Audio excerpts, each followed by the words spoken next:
Myths. Myths, by nature, by definition, are stories or narratives that explain something. They may explain natural events, historic events, cultural belief, or at times misbelief. Myths are developed within families. Natural events. Genesis chapter 1, the creation of the world. Written as a historic fact, scientific, or is it written as a myth to offer an explanation of where we all came from, how our world was created? Within history, there are all sorts of mythical figures, aren't there? I particularly like mythical figures that are based in an actual person. George Washington. Historic truth. He was a patriot. He was a general in the Revolutionary War. He was the first president of our United States. Mythological. Chopped down a cherry tree. Never told a lie. And I understand he was able to throw $1 across the Potomac River. Cultural beliefs that become mythology. Or is it true? America, the land of opportunity. America, with freedom and justice for all. There are also myths within our culture that are definitely not true, but for some people they get perpetuated. It's a myth that women are poorer drivers than men.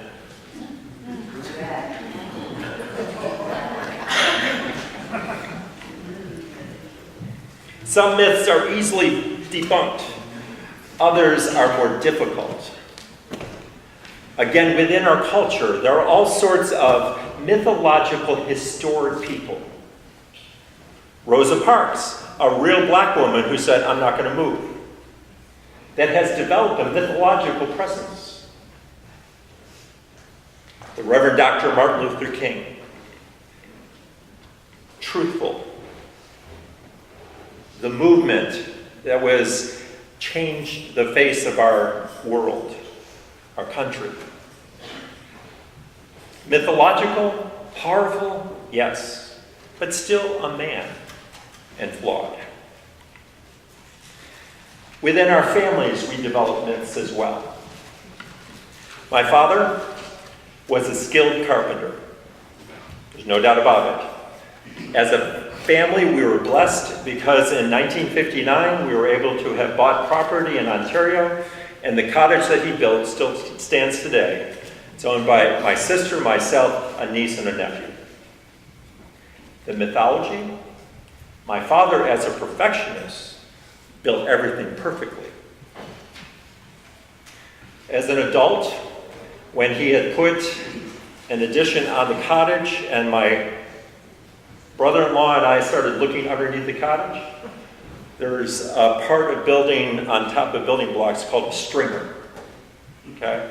The stringer supports the entire either back or front or the middle of a building, the cottage. Well, when my dad built the cottage, he forgot to figure in that earth can kind of fall into a hole. And over time, there was earth that fell into that hole, and the stringer was packed with earth in the front and the back. And he had built the addition knowing it was there and never cleared it out. So Doug and I are on our bellies in there trying to pull out the dirt to get it opened up, to hopefully the stringer will survive a little bit longer. Fact, he's an excellent carpenter. Myth, he was a perfect carpenter. Several years ago, a friend of ours from college, Deb and I, Wanda, we had sung in the gospel team together, and she made a point of getting in touch with us because she was coming out for a class reunion at Gordon College. We weren't able to attend the reunion, but she wanted to make sure that we got together because she wanted to introduce her husband to the mythical figures of the gospel team. Why we're mythical? No, we're alive, breathing, right?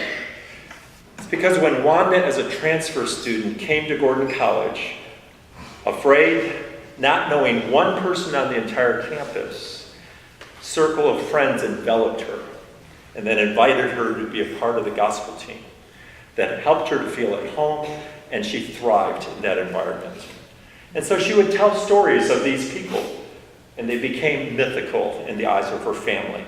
She just wanted her husband to know, yeah, they're real people, and to understand and get to know them just a little bit. The resurrection. Myth, fact. I believe that the details of the accounts of Jesus' resurrection support a factual conclusion about the reality of Jesus' resurrection. In rapid fire, I'm just going to go through and highlight some of the details in the passage that was read earlier. Many of these details are consistent as you look from one gospel account to the other. In truth, there's variation in the details as well. But here are some of the details included in this narrative, included in this account, included in this myth. It was the first day of the week that Jesus rose. The women went to the tomb early in the morning. It was the women who prepared spices and went. None of the men initiated going to the tomb.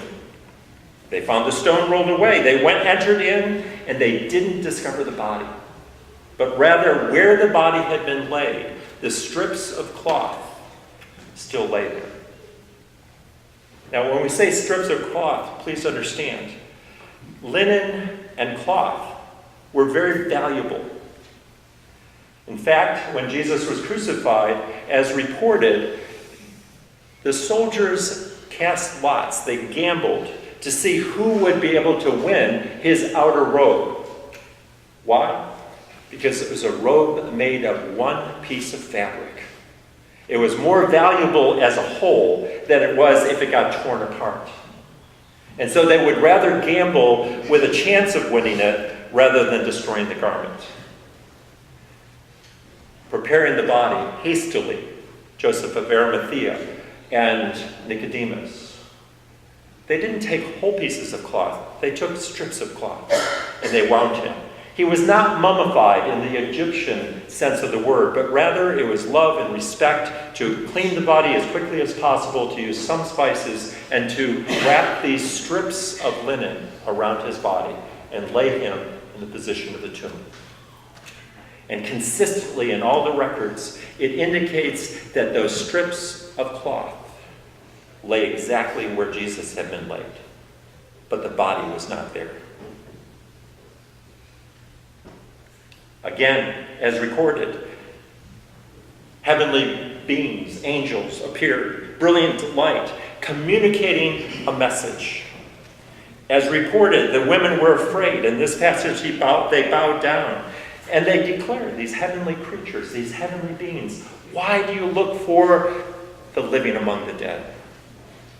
And then in this one, it says, don't you remember? Don't you remember? This had to be done. And what does it say? Having repeated what had to be done, having repeated what Jesus had already taught them, it says very clearly that the women then remembered what Jesus had said. In this account, they go and tell the 11. He's risen. Don't you remember?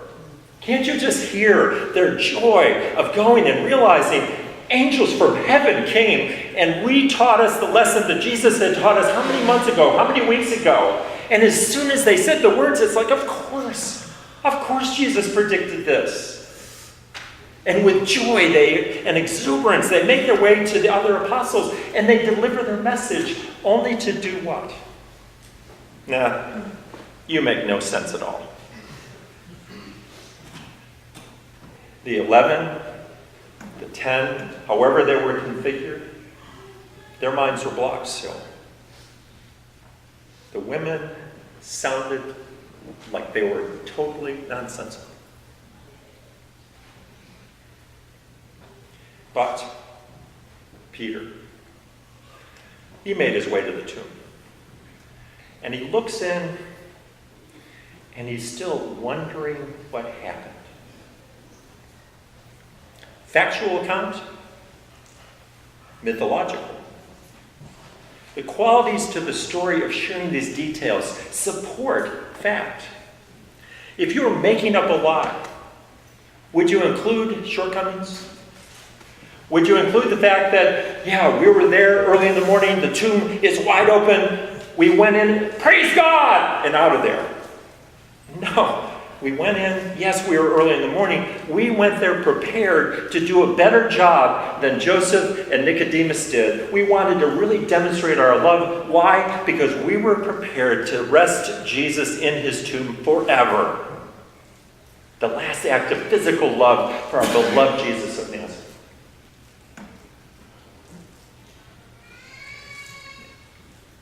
And the truth interrupted their human shortcoming. Why would you include that if you were making up a lie? Why would you include the human doubt that Peter looked at the tomb and he's still wondering what's going on? And that later, for fear of the Jews, it says, later that same night, 10 of them gather in the upper room. And they're afraid. If Jesus got crucified, are we next? And the human fear overtook them. And they were locked away in the same room that Jesus had said, this is my body, this is my blood. Do this in remembrance of me. Exact same room. And they're overpowered and overwhelmed by their fear. Why would you include that in a narrative unless it was factual? And then, of course, Jesus is there. The 10 believe. And it was a full week later that Thomas is standing there. I don't care what any of you have to say. I don't care. I've listened to those women. I don't believe them. I don't believe you. Unless I get a chance to put my hand in the impression of his hands and put my hand in his side, I will not believe. And then, of course, Jesus said, Thomas, come, see, test. Physical, give me something to eat. I'm not just a spirit. I'm a physical, risen, glorified body. By the way, one day you'll have a body like unto mine own. But until then, Thomas, come, look and see, and stop doubting. And then Jesus adds, Thomas, you have seen, and therefore believe. Blessed are those who never will physically see me in resurrected form, but still believe.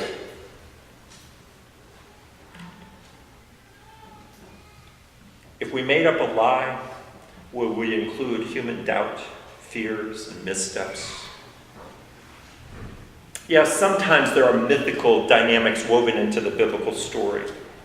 Mary Magdalene was known as the prostitute. No, she wasn't. She was healed by Jesus from 7 demons. She was a devoted follower. She was courageous at the foot of the cross, bearing witness along with other women.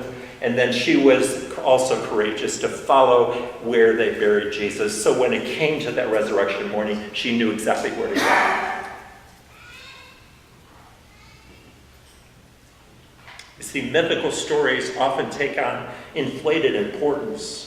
Inflated powers. If it was a mythical story, we'd lift up Mary Magdalene and say, oh, look at this woman! A star! And we'd respect her. But would we go and do likewise? Would we realize just the same level of faith as Mary demonstrated? We too can demonstrate to this day, because even though we don't see Jesus physically, we can still believe. See, mythical stories are inflated stories. The resurrection accounts are grounded in human experience. Fear, confusion, doubt, forgetting and then remembering. It leads to the question, is the resurrection story truth or lie? One person reflected on this question,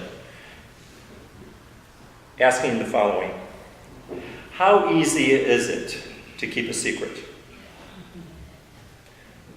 See, if the resurrection account is a lie, it's a secret. You see, we have to pretend like it happened even though we know we're lying, right? So it's a form of secrecy. Charles Colson, sentenced to jail for his involvement in Watergate, wrote the following: I know the resurrection is a fact, and Watergate proved it to me. How? Because 12 men testified that they had seen Jesus raised from the dead. Then they proclaimed that truth for 40 years, never once denying it. Everyone was beaten, tortured, stoned, and put into prison. They would have endured that. They would not have endured that if it weren't true. Watergate embroiled 12 of the most powerful men in the world, and they couldn't keep a lie for 3 weeks. You're telling me 12 apostles could keep a lie for 40 years? Absolutely impossible. For Chuck Colson, the resurrection is the truth. He bears witness to that truth not only in his testimony, what he writes and what he speaks, but he bears witness to that truth in a life that was changed because he converted to Christian faith in jail, and he continues to live out his faith in a very public way. I remember years ago, a beloved professor stood up and declared, "The Bible is a myth." The Bible is a myth. My immediate thoughts went back to the assumptions that we began with in the opening of this sermon. That myths were somehow false. They were not truthful. And yet, just as we've reflected in the beginning of the sermon, there is truth in myths. But we sift through fact from that which is strictly mythological. The professor went on to say, the Bible is the true myth.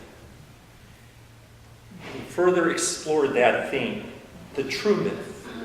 That is, like any myth, it reflects a historic event and it portrays it in a narrative, in a story.